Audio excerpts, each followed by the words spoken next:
The climate change debate seems to be ramping up more and more. In Canada, we see protesters staging blockades, resulting in the shutdown of parts of national railway lines. Gregory Wrightstone is here to discuss climate change. He likes talking about it. He's a geologist and author of the #1 Amazon bestseller, Inconvenient Facts. Gregory, welcome to BCN. Oh, good to have you on. There's so many things to talk about. Oh, you bet. First of all, let's talk about your book and what you're really hoping to accomplish with it. Yeah, I did not set out to write a book, which is unusual. Most people sit down and say, I'm going to write a book. I set out to seek the truth. And it was this search for the truth that really led what I found as I started diving into each one of these various aspects of climate change. I frankly, as a geologist, I was just shocked by the level of misinformation that's out there. Just one climate apocalypse description after another just proved not to be so, that the science, the facts, and the data it just didn't back up so much what we're being told. So as I started diving into it, I became more and more angry, and I started talking a lot about it. And people were fascinated with the information that I'm providing, these inconvenient facts that run counter to the notion of what they call the consensus opinion. In other words, it's man-made global warming that's then driving apocalyptic and horrific climate-related events. And I'm a really big proponent of the many benefits of modest warming and increased CO2. And we can talk a little bit more and dive into that as we go forward. But that's really my message. You don't get this, is that we've actually got an Earth and its ecosystems that are thriving and benefiting, and humanity's benefiting as a result.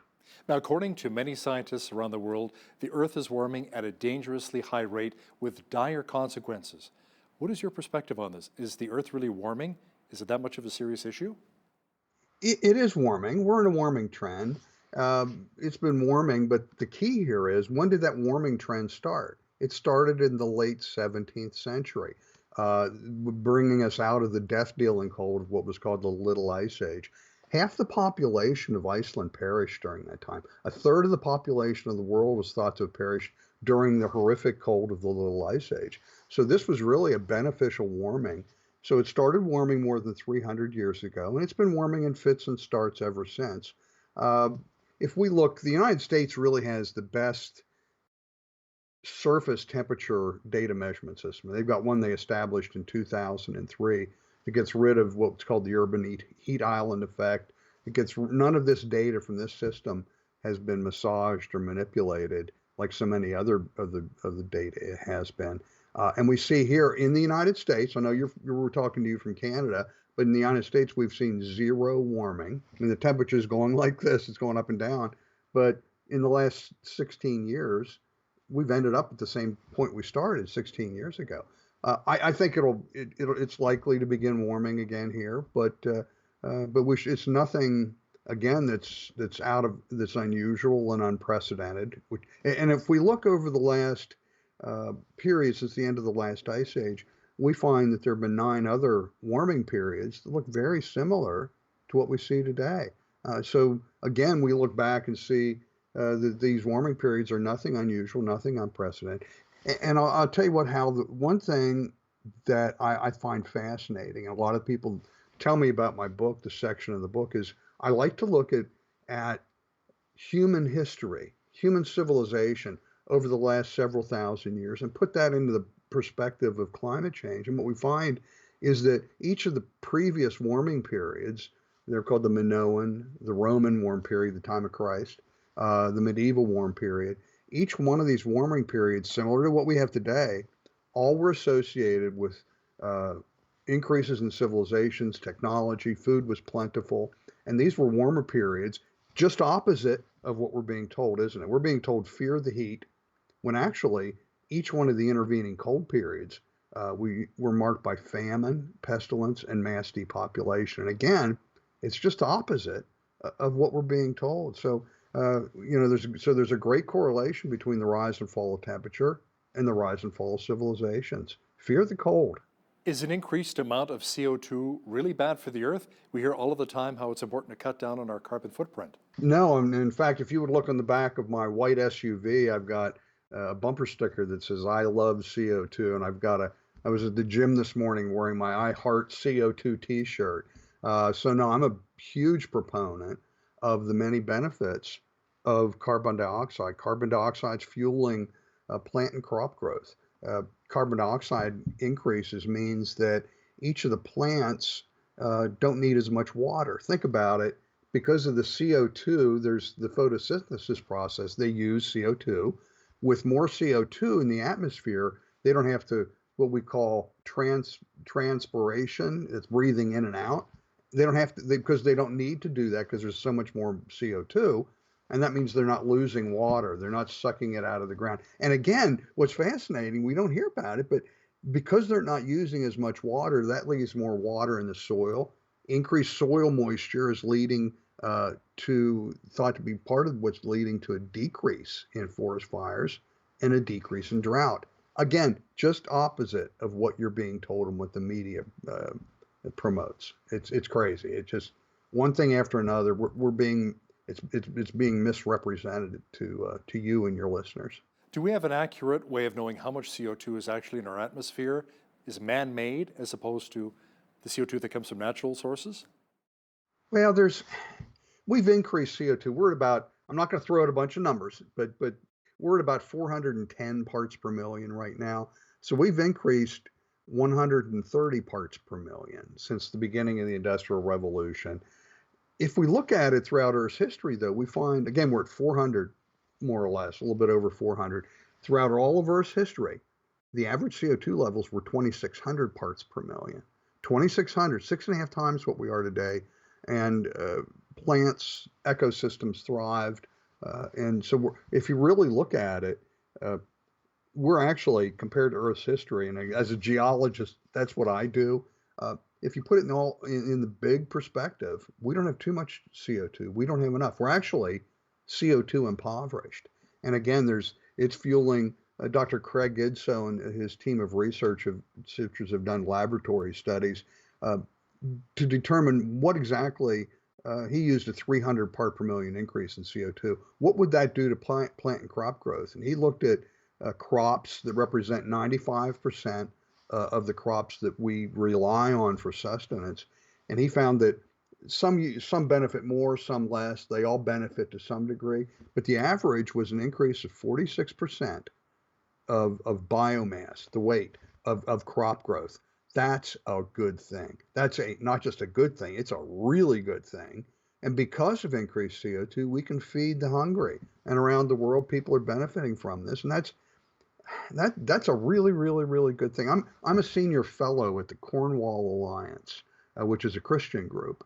And the overarching theme that I use, and I've kind of adopted it from them, is this belief that we should use all of Earth's resources, or what they would say all of God's creation, for the betterment of mankind, and do it as good stewards. And that's a really simple way for your viewers to look at this. We want to use all of Earth's resources for the betterment of mankind and do it as good stewards. And that's a tremendous philosophy. Instead of what we see here are so many people in leadership of countries and other groups that are promoting things like the Green New Deal, things like the Paris Climate Accords, that would actually impact and harm the people of Canada and the people of the United States and the people of the Western world by making everything, their intention and their goal from each one of these is to increase energy costs, which would then increase costs for everybody. And energy costs, when you do that, that's really a regressive taxation system and by that I mean it impacts the poorest among us the most. Has there been any research done, though, on the alarming climate change predictions that have actually come true over the past 2 or 3 decades? Do we have any statistics on that? Well, I can't give you statistics, but I've got a laundry list that's now going well into the second page of. I'm working on my second book, and that'll be part of it is kind of an addendum of the failed climate change forecasts that have just gone wrong. And before I came on here, I did some research and used the model for the assessment of greenhouse gas induced climate change. It's a big name, but the acronym is the MAGIC, MAGICC simulator. And I used the IPCC's own calculations to determine if Canada reduced 100% of its CO2 emissions, how much warming would be averted? And again, this is using their own calculations. So what they want Canada to do is to impose economically crippling sanctions, regulations, taxes in order to drive down. And I'll read you off here. Canada, the amount of temperature that would be averted would be 6/100ths of a degree centigrade by the year 2050, and it gets better, 1/100th of a degree centigrade by the year 2100. How many jobs lost in Canada is that worth? I'll tell you how many. Zero. For 1/100th of a degree centigrade by the year 2100. And that's what they're after. And this is using their own calculations. And I know you would join with me by shaking your head and going, "Why in the world would we do this?" Uh, it's crazy. We just see all these negatives. Every one of your viewers' personal liberties would be infringed even more than they are today. You know what? Maybe a lot of it's to do with the money. You got to follow the money. That's what my father used to say. Look at a lot of the Hollywood movies, the propaganda that they're pushing. They make big bucks off of it. Green technology. I mean, it's multi-billion-dollar industry. It's huge. Yeah, it is. And I shake my head sometimes when I look at these things. I'm just asking myself, why are they doing it? Uh, that's really getting, I have to take off my geologist, scientist hat and put on my political science hat. And I get asked this question, well, you're telling us we're being lied to. Why are they doing it? I mean, you're just as qualified as I am. And everyone watching this is just as qualified as I am to come up with reasons why they're doing it. We can talk about taxation. It's going to be this big pot of money for each government. They like that. Greater control, is it turning more of the responsibility over to the UN? I don't know. It's always a good question. What I try and do when I get asked that question, but why? I always say, "What? I'm a scientist, and I can show you the science, the facts, and the data that says they're lying about this, they're lying about that. The media says this, and I can show the data that disputes it." And there's some, probably one of the ones that was so obvious and really, really irritated me was this. Back in November, the United Nations issued this report on a pending mass extinction. And they reported that up to 1 million species would go extinct over the next several decades. Well, for that to happen, you'd have to have 25,000 to 30,000 species go extinct per year. Well, I went back, my alarm started going off when I read this. And I went back and I said, okay, I went back and looked at the exact same data the UN used. The UN only looked at one data point per century and then added one on top of the other. Their chart looked like it looked really scary. I went back and looked at the same data on a decade by decade basis to show a significant decline for the last 120 years, completely opposite of what the UN. And remember I said you needed up to 30,000 extinctions per year? You know what it's been for the last 40 years? Two extinctions per year, not 2,000, not 200, two extinctions per year. And they're going to say, oh, well, we'll get to 30,000 pretty soon. No, we won't. No, we won't. And the big story from that UN study should have been, oh, we're going into this mass extinction event. What they should have said, we're doing as humanity, we're doing a really, really good job protecting our endangered species, and we should be proud of it. Teenage climate activist Greta Thunberg will be the focus of a forthcoming BBC documentary series. Gregory, should young people on the other side of the debate also have their voices heard? They should, but one should also have it based on science and fact. There's so much of what she thinks she knows that's incorrect, and there's so much about the climate change science that she's just blissfully unaware of, or maybe, and I think she is. I'm not going to impugn her but I will say I might have been wrong about her for the last several months. I've been calling her anti-capitalist, but she just signed this lucrative deal to do this documentary, so maybe she is a capitalist after all.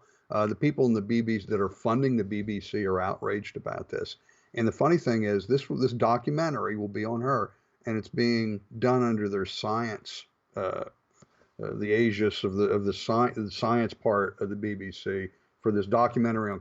It would be like saying, I compare it to doing a documentary on Thomas the Tank Engine and calling that a documentary on the history of railroads in Canada. There's going to be very little science, but a lot of political spin. Gregory Wrightstone is a geologist and author of the #1 Amazon bestseller, Inconvenient Facts. Thanks for joining me today from Pittsburgh, Pennsylvania. Thank you.